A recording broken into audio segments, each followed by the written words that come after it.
Simon, thank you for your time today. How are you? I'm good. How you doing? Not too bad. Sorry about my lighting. I am in an office, and so I look very, very bright and No worries. strange. Congratulations on season two of Invasion. I've quite enjoyed it.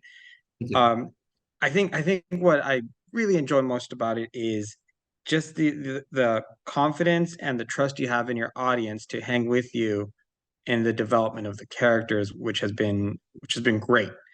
Can you tell me about that? How you developed the series? Because from season one to what we're doing in season two, it's very thorough and I feel very, very much invested in a good way.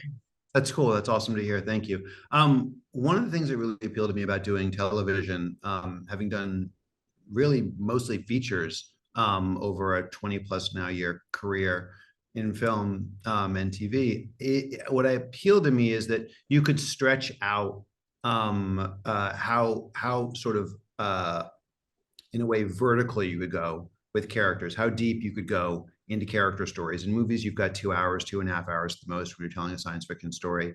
And so you really have mostly the first act of a film to set up a character. And I loved the idea of being able to stretch out the experience of getting to know and really like being inside the first person experience of multiple characters, obviously, on our show.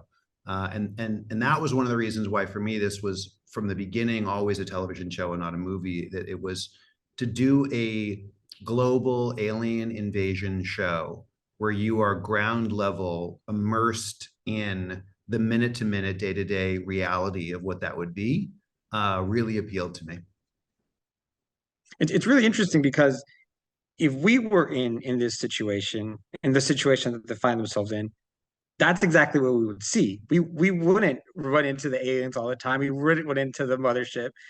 So why not actually take that approach where you need to figure out what's going on in a journey with the characters?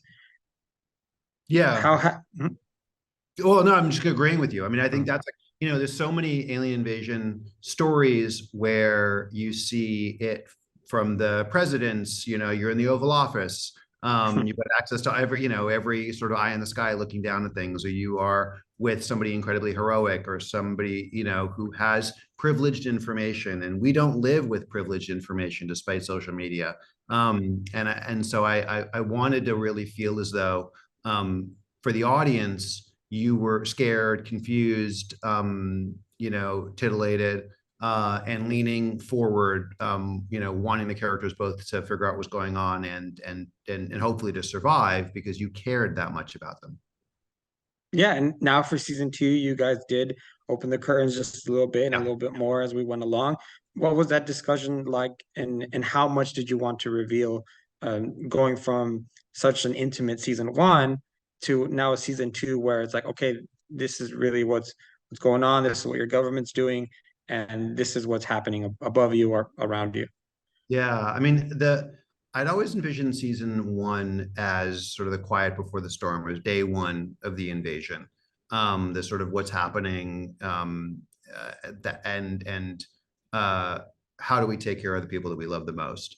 And season two for me was always going to be thrust months later into a much more active, propulsive part of the alien invasion. And so it would automatically have more aliens, more action, but hopefully still just as much emotion and heart. And so I was, for me, if the first season was the quiet before the storm, the second season was very much the storm. And if there was ever God willing, a third season, which we started working on before the strike, and we're still working toward, the third season would be like the friggin' full hurricane of the storm. But the second season, yeah, the storytelling is faster. And there's a lot more action and a lot more information, and secrets get revealed, but a lot more secrets are still yet to be told. Yeah, it's so great to be on that journey. Real quick, what has it been like to be with the actors, with the ones that play like Anisha, Travante, Mitsuki, Casper, one of my favorites, and Luke, and watch them develop, go on the journey with them, and develop this story.